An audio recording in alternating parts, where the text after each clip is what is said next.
Eso ha implicado un verdadero cataclismo de los derechos humanos. Estos fueron formalizados en el siglo XVIII por las declaraciones de Estados Unidos y de la Revolución Francesa, cuyo centro ha sido la declaración de la propiedad privada como derecho humano fundamental. Son derechos humanos pensados a partir del individuo propietario, que se enfrenta a las burocracias públicas del Estado. Por tanto, con estas declaraciones aparece la reivindicación de la democracia liberal.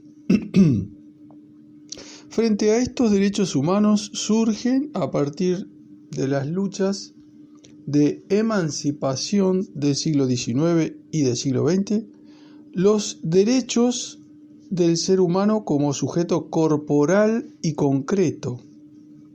El derecho de no ser esclavo, por tanto, de no ser sometido al trabajo forzado, los derechos de la emancipación obrera y femenina, los derechos de emancipación de las culturas y etnias, y los derechos a la liberación de las colonias.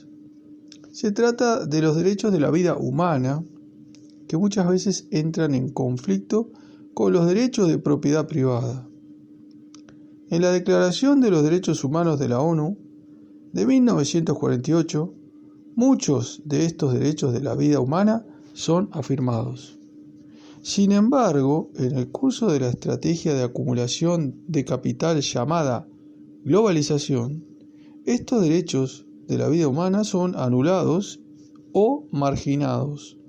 Vuelve el derecho de propiedad privada como derecho humano central y muchas veces único. Pero no se trata de una simple vuelta a las declaraciones del siglo XVIII, aunque muchas veces parece así. La situación de la propiedad privada ha cambiado. En el siglo XVIII, el sujeto del derecho a la propiedad privada era el individuo propietario. Sin embargo, este ha sido sustituido por las grandes burocracias privadas que ahora reclaman ser los portadores principales de los derechos humanos. El poder absoluto de estas burocracias privadas ahora se sostiene en nombre de derechos humanos, lo que tiene que subvertir necesariamente todos los derechos humanos clásicos. Eso lleva al proceso actual de la subversión de las democracias liberales. El poder público se transforma en apéndice del poder de las burocracias privadas, frente al cual ya no hay ninguna instancia de control. La propia democracia liberal pierde su capacidad de control del poder dominante. Hoy los derechos humanos centrados en la propiedad privada hacen imposibles el control del poder que nos domina, porque las burocracias privadas afirman su poder absoluto en nombre de estos derechos humanos. La propiedad privada como derecho humano central destruye la propia democracia liberal. Hoy el único control posible de las burocracias privadas pasa por la intervención en los mercados, que la burocracia privada declara ilegítimo en nombre de su comprensión de los derechos humanos. La cultura de la desesperanza. Al declarar esta situación como una situación sin alternativas, la estrategia de acumulación de capital vigente necesita una cultura de la desesperanza para poder afirmar su legitimidad. Esta es la crisis que vivimos. El poder que ha surgido es un poder total, que sostiene hoy que hay un sistema para el cual sostiene que no hay alternativa. Si no hay alternativa para la mayoría de los afectados, no hay esperanza. Las organizaciones de clase o revolucionarias, los movimientos de cambio, la orientación hacia una nueva sociedad, surgieron de la cultura de esperanza en los años 50 y 60. Formularon la esperanza o la manipularon. Sin embargo, se basaron en ella. Se afirmaba que sí hay alternativas. La destrucción casi general de los movimientos populares y del estado de reformas intervencionista acabaron con esta cultura, logrando una gran fuerza de convicción a partir de la crisis del socialismo en Europa Oriental. La cultura de desesperanza se basa en la tesis de que no hay alternativa. Eso no vale solamente para el proceso de producción de sobrantes en el tercer mundo. Un proceso parecido se lleva a cabo en el primer mundo, aunque a niveles más limitados.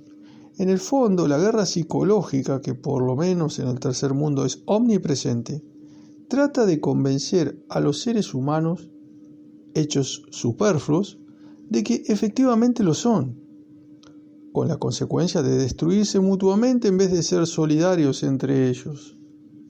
Creo que el primer autor que describió con plena conciencia este mecanismo ha sido Nietzsche. Es sorprendente hasta qué grado sabía que el hombre hecho superfluo tiene que considerarse como tal para que se destruya a sí mismo, uno al otro. Eso es condición de la estabilidad de la sociedad sin esperanza. Las rebeliones se transforman en movimientos espontáneos que al fin no tienen capacidad de cambio. El Caracazo, en febrero de 1989, fue un movimiento que llevó a la primera de estas rebeliones sin destino, que terminó por una masacre de miles por la mano militar. Miles de muertos no conmueven y ni hacen noticia. Las actuales rebeliones en Argentina tienen un carácter parecido. El sistema no se conmueve, solamente algunas caras de políticos cambian. Todo es más de lo mismo. Aparecen los crímenes resultado de la desesperanza. Desde fines de los años 70, cuando la estrategia de globalización se impone por los ajustes estructurales, empieza la serie de asesinatos-suicidios que han marcado las décadas siguientes hasta hoy. Empiezan en Estados Unidos, con los asesinatos-suicidios en colegios, oficinas, en la calle, se propagan rápidamente y aparecen en Europa, en Japón, en Palestina, en África, en China y en el resto de Asia. Su culminación hasta ahora ha sido el atentado suicida del año pasado en Nueva York. Resurgimiento de la esperanza. Pero no todo es desesperanza. Aparecen cada vez más movimientos contestatarios. Estos movimientos vienen en nombre de un mejor mundo es posible. Se coordinan entre sí sin intentar formar un gran movimiento unificado. Estos movimientos tampoco forman partidos políticos, aunque varios partidos los apoyan. Llegan a ser conocidos con grandes manifestaciones en ocasión de las reuniones de organismos internacionales financieros. Se hacen presentes durante los últimos años en Seattle, Davos, Praga, Génova y Quebec. En 2001 se reúnen la primera vez a nivel mundial en Porto Alegre, en Brasil, donde organizan un congreso con decenas de participantes. Un congreso parecido se ha reunido a fines de enero de 2002 en el mismo lugar, donde esta vez había más que 50.000 participantes de todo el mundo. Estos movimientos promueven un pensamiento en términos de alternativas con una doble orientación. Por un lado, para obligar al sistema mundial a reformular toda su estrategia de acumulación de capital llamada estrategia de globalización. Y por el otro lado, responder a la desesperanza que cada vez más desemboca en reacciones irracionales sin destino. Se trata de un movimiento cuyos participantes vienen de todos los sectores de la población. En este sentido no es un movimiento clasista. En sentido literal no es un movimiento anti-globalización, sino un movimiento que se enfrenta a la actual estrategia de acumulación mundial del capital. Lo hace precisamente en nombre del hecho de que hoy el mundo es efectivamente un mundo global que hace falta defenderlo frente a esta estrategia, que se autoproclama globalización y que se ha convertido en la hasta ahora peor amenaza para la sostenibilidad de la humanidad y de nuestra tierra. es un movimiento de defensa de la tierra hecha global de los globalizadores, provenientes de las burocracias privadas y apoyadas por gobiernos, que se sienten responsables al capital en vez de ser responsables frente a la gente y a todo nuestro mundo. La globalización resulta ser más bien un pillaje global de toda la tierra. Frente a este pillaje global surge un movimiento de recuperación de la globalidad de la humanidad y de la tierra frente a una estrategia de acumulación de capital que ha asumido ilegítimamente el nombre de globalización. En vez de globalizar el mundo, lo destruye globalmente.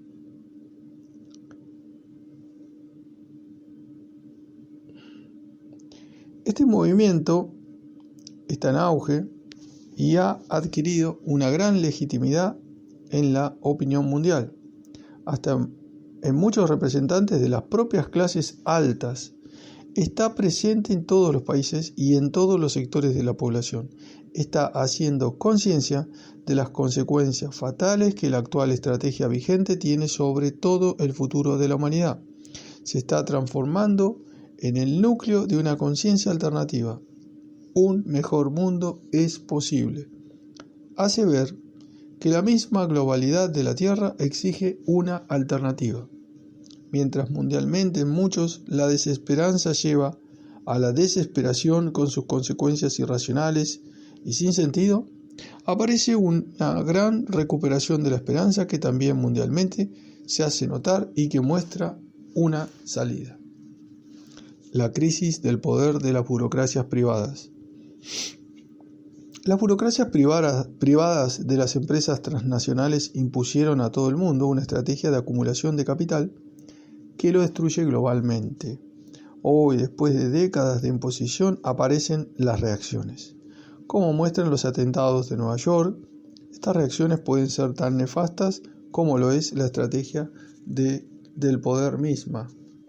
Eso lleva a la crisis del poder. Esta crisis no es de por sí una crisis terminal. Tiene hoy todavía el carácter de una encrucijada. Por un lado, es posible reconsiderar toda la estrategia de acumulación de capital llamada globalización en función de la responsabilidad por una humanidad y una tierra que llegaron a ser global y que tienen que ser respetados globalmente para que nuestra vida hacia el futuro sea posible. Pero por otro lado, el poder puede caer en la ilusión de poder salvarse por la imposición bruta de su estrategia en contra de viento y marea. En este segundo caso tiene que imponer un sistema de apoyo diferente del que ha regido hasta ahora. Impuso el mercado total. Para sostenerlo para un tiempo más, tiene que complementarlo por un sistema político totalitario y mundial, para callar todas las respuestas posibles. No hay duda que en este momento se está promoviendo eso. En nombre de la guerra antiterrorista aparece la tendencia hacia este sistema totalitario mundial que pretende algo como un pinochismo mundial, una especie de dictadura mundial de seguridad. Toda la lucha del poder va en esta dirección. Es el proyecto de los que Stiglitz llama los fundamentalistas del mercado. Se trata de los talibán de la Casa Blanca. Estamos hoy frente a este peligro de la constitución de un poder político total, que sea complementario al poder de las burocracias privadas en el mercado total. Es muy difícil concebir un impedimento. Eso por el hecho de que no hay en el mundo un poder que se podría enfrentar con medios del poder a este intento. Sin embargo, no es probable que pueda tener éxito. Puede destruir países y matar poblaciones y parece que lo va a hacer, pero difícilmente podrá evitar un desmoronamiento interno por las reacciones irracionales que provoca. La rebelión de Argentina resultó una erupción sin orientación ni estrategia, mientras los atentados a las torres de Nueva York son simplemente reacciones irracionales, pero precisamente por eso no es posible prevenirlos. La guerra antiterrorista es una simple ilusión y las rebeliones espontáneas sin proyecto no tienen conductores que se podría reprimir de antemano. Por eso, si el sistema sigue insistiendo en la imposición ciega de su poder en la línea de su estrategia asumida, provocará solamente un periodo de decadencia del cual no podemos saber cuánto durará y qué desastres provocará.